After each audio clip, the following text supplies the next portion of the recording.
मुफ्ती अहमद यार खान नईमी रहमतुल्लाह की ताला अलैह तारीख पढ़ी इनकी। आपके पास एक खातून आई, बच्चा लेके आई, जवान था। हुजूर ये मेरा बेटा है, इसे अपने पास रख ले। आपने फरमाया क्या करेगा ये? कहा हुजूर बस चाहती हूं कि मेरा बेटा कुछ बन जाए। आप मुस्कुरा के कहने लगे ये बूढ़ा हो गया, अब क्या पढ़ेगा? उसने कहा अगर ये पढ़ने लायक नहीं है तो कम से कम खिदमत के लिए रख ले। क्या करेगा तेरा बेटा? का जो चाहे कराए, अपने पास रख ले। मुफ्ती अहमद यार खान नईमी रहमतुल्लाह ताला अलैह आपने बच्चे को रख लिया। जानते हो वो कितने अदब वाले लोग थे। एक दिन नहीं महीने बीत गए, एक सबक नहीं पढ़ाया। उसने कहा हुजूर मैं क्या करूं? फरमाने लगे मेरे घर में झाड़ू लगाता रहा। फिर वक्त बचा, हुजूर अब क्या करूं? फरमाने लगे अब ऐसा कर मेरे जानवरों का चारा काट के ला। वो चारा काट के लाता। हुजूर अब का इसको कुट्टी काट, इसकी जानवरों को सानी कर। इसी तरह उस जवान के 7 साल गुजर गए। एक दिन दरसगाह में नहीं बैठा।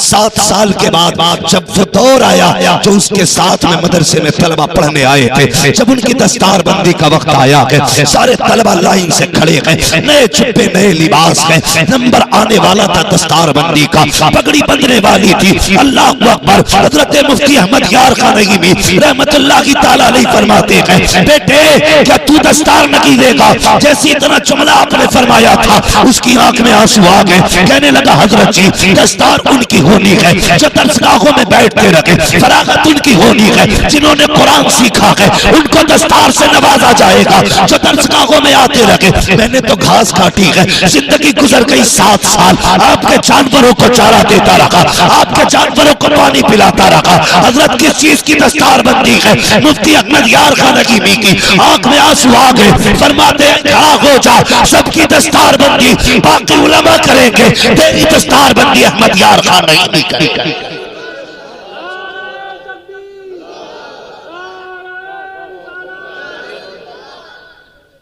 भाई मुफ्ती अहमद यार खान नईमी फरमाते, मुफ्ती अहमद यार खान नईमी फरमाते कहते नहीं तेरी दस्तार मैं करूंगा।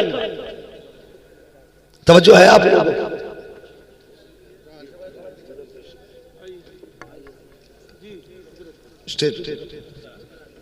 मुफ्ती अहमद यार खान नईमी फरमाते तेरी दस्तार मैं करूंगा। अब जरा बता, जिसने जिंदगी भर घास खो दी, 7 साल उस्ताद के जानवरों को चारा काट के खिलाया, उसे क्या आया होगा? कुछ भी नहीं ना। यहां तो दरसगाहों में बैठ के हम खाली रह गए और वो तो घास काटते रहे, चारा काटते रहे। सुने जब सारे फारिगीन की बाकी उलमा ने पगड़ी बांधी, लेकिन उस शागिर्द के मुफ्ती अहमद यार खान नईमी रहमतुल्लाह ताला अलैह ने पगड़ी बांधना शुरू की। हर बल पे आप रो के कहते यार मुझे छोड़ के तो नहीं चला जाएगा, आज मैं तेरी फरागत कर रहा हूं, मैं दस्तार दे रहा हूं, ये तो सब चले जाएंगे, तू मुझे छोड़ के तो नहीं जाएगा। कहते जाते रोते जाते जब पगड़ी बंद के तैयार हो गई, हाथ पकड़ के कहने लगे बता यार छोड़ के तो नहीं जाएगा। आप फरमाते हैं बेटे अब मेरी नजर कमजोर हो गई है, उम्र का तकाजा भी है, अगर तू चला गया मेरे रजिस्टर कौन संभालेगा, मेरी तिजोरी कौन संभालेगा, मेरे कागजात कौन बताएगा, मेरे औरात और वज़ाइफ का वक्त कौन याद दिलाएगा। यार तू चला जाएगा, मुझे तेरी आदत सी हो गई है, तेरे बगैर कैसे मेरा काम चलेगा। तो उस शागिर्द ने क्या कहा था, खादिम ने कहा था हुजूर मैं किसी लायक होता तो चला जाता, जनाब जब कोई मुंह नहीं लगाता था तब आपने मुंह से लगाया है, अब आपने मुझे जब इतना बड़ा कर दिया है कि पगड़ी बांध दी है, अब आपको छोड़ के किधर जाना है, कहीं नहीं जाना है, जिंदगी कदमों में गुजारनी है। अल्लाह अकबर। मुफ्ती अहमद यार खान नईमी की जिंदगी भर खिदमत करते रहे, लेकिन क्या रुतबा दिया खुदा ने। जरा देखें वो लोग जो अपनी मेहनत पे नाज करते करते हैं, अपनी काबिलियत पे नाज करते हैं। सुने प्यारे, उस दौर के उलमा फरमाते हैं कि जब कोई मसला टक जाता, कोई हल नहीं होता था, बड़े बड़े मुफ्ती जिसमें सर पकड़ के बैठ जाते थे, फिर इकट्ठा होकर के सब इनके पास आते थे। कहते हैं जो मसला कहीं हल नहीं होता था वो हजरत के इस खादिम की बारगाह में चुटकियों में हल हो जाया करता था।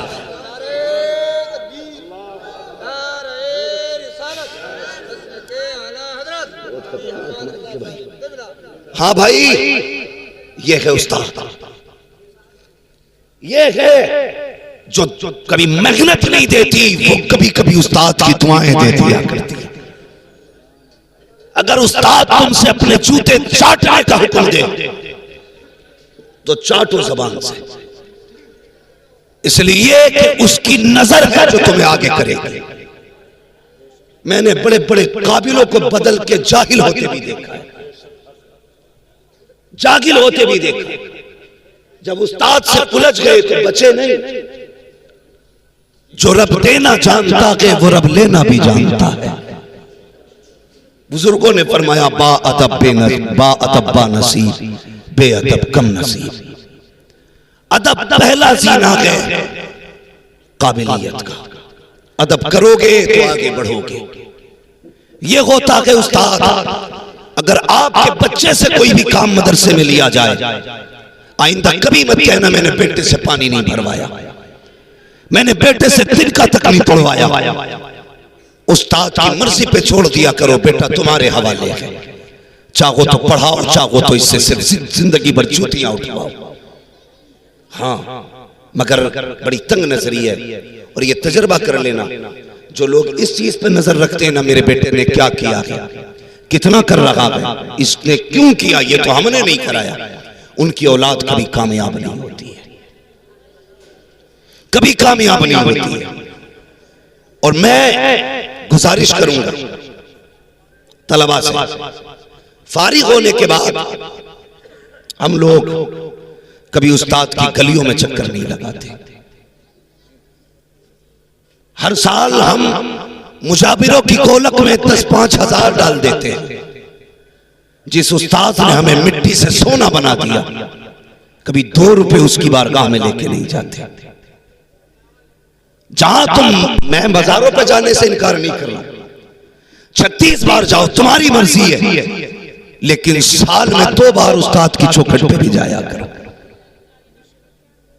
ईद के दिन उस्ताद को सलाम करने जाया करो, बकरा ईद पे उस्ताद से मिलने जाया करो। माना कि अब पढ़ाई की उम्र नहीं है, लेकिन दुआओं की उम्र अभी भी बाकी है। जो आप मेहनत से हासिल नहीं कर सके, इंशाअल्लाह वो तुमको दुआओं के जरिए दिया जा सकता है। कभी भी असातिज़ा के कामों पे ऑब्जेक्शन ना उठाएं। कभी ये नहीं कि बेटे से काम क्यों कराया, तो ये कुर्बानियां होती हैं असातिज़ा की। 500 रुपए और 1000 का जोड़ा दे करके उसके एहसानों का बदला मत समझ लेना पूरा हो गया।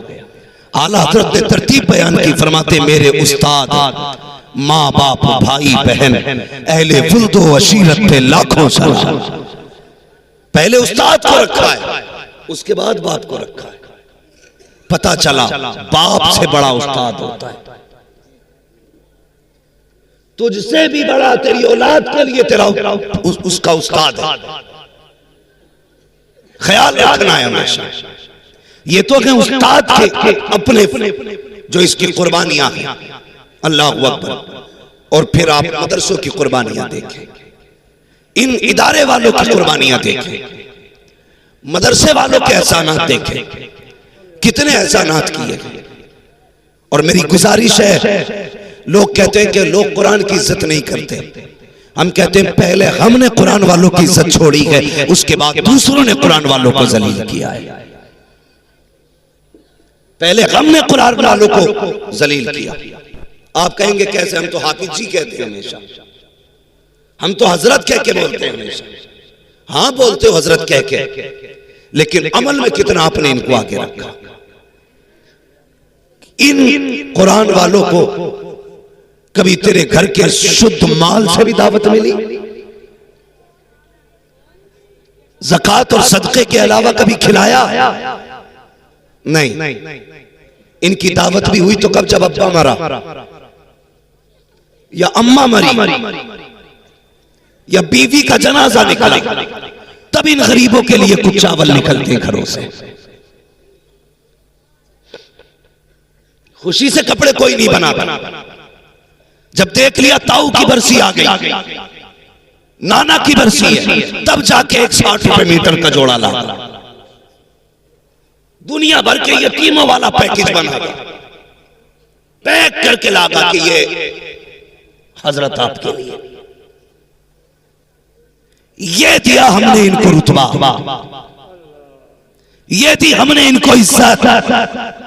क्या कि अच्छा होता कभी सुबह उठ के कहता आज मेरा जी चाहता है मेरे घर पे अच्छा खाना बना के, अकेला नहीं खाऊंगा, मेरे साथ में मेरे मुस्तफा का मेहमान भी खाना खाए। नहीं, हम तो मैयतों वाली रोटी खिलाते हैं, सदका वाला कपड़ा पहनाते हैं। शादी ब्याह में पहली बात तो दावत होती नहीं, अगर होती भी है तो करके भूल जाते हैं। और अब तो वो सिस्टम चल गया, क्या बोलते हैं उसको, बफे। अबे गधे वाला जो सिस्टम है, सीधी बात सुनो, हाँ, मुझे इंग्लिश नहीं आती, वो जो चल फिर के खाते सिस्टम है, हरिया जानवर। भाई कोई भी मसला, मेरी बात सुन ले, चल फिर के खा रहे। कितना अच्छा तरीका था पहले, खाने वाले बैठते थे, खिलाने वाले आकर के खिलाते थे। अब खिलाने वाले तो बैठे, खाने वाले थोड़ा उससे सालन ले लिया, गया एक टांग तू रख दे, थोड़ा सा कबाब तू रख दे। कभी कभी तो इतना अजीब काम होता है कि वो फाइबर वाली प्लेट होती है, वो भरती है तो यूं डुलमुल होती है। अब उसे पकड़े के खाए, ये डिस्पोजल जो चल रही है आजकल, कितनी बड़ी बीमारी है। आज कोई किसी का जूठा खाने तैयारी नहीं, जूठा खाने तैयारी नहीं है। यही वजह है कि किसी को cancer, brain tumour, heart attack, ये बीमारियां क्यों लगी? हमने मोमिनों के जूते से नफरतें करना शुरू कर दी है, जबकि मेरे नबी ने फरमाया था मोमिन के जूते में शिफा हुआ करती है। किसी आलिम का जूता पीने तैयार नहीं, किसी हाफिज का जूता खाने तैयार नहीं। किसी बर्तन में अल्लाह वाला खा के चला जाए तो तू इतना बड़ा मंत्री हो गया, कहता नहीं दूसरी प्लेट लेकर के आ। ये तो हो सकता है तेरी नई प्लेट में बीमारी हो, लेकिन ये नहीं हो सकता है हाफिज के जूते में बीमारी हो, आलिम के जूते में बीमारी हो, कारी के जूते में बीमारी हो। और यार ये तो वो जाते हैं, अगर बीमार शय को हाथ लगा देते हैं, अल्लाह उस शय को शिफा याब फरमा दिया।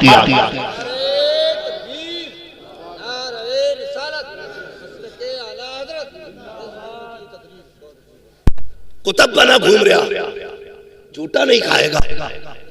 और शर्मकार, हज़रत नफरतें हो गई इससे। जब एक गिलास में हम पानी पीते थे तो मोहब्बतें थी, एक प्लेट में खाते थे तो एक दूसरे का दर्द था। आज पहले हुक्के चलते थे, एक ही हुक्का पूरी बैठक में घूमता।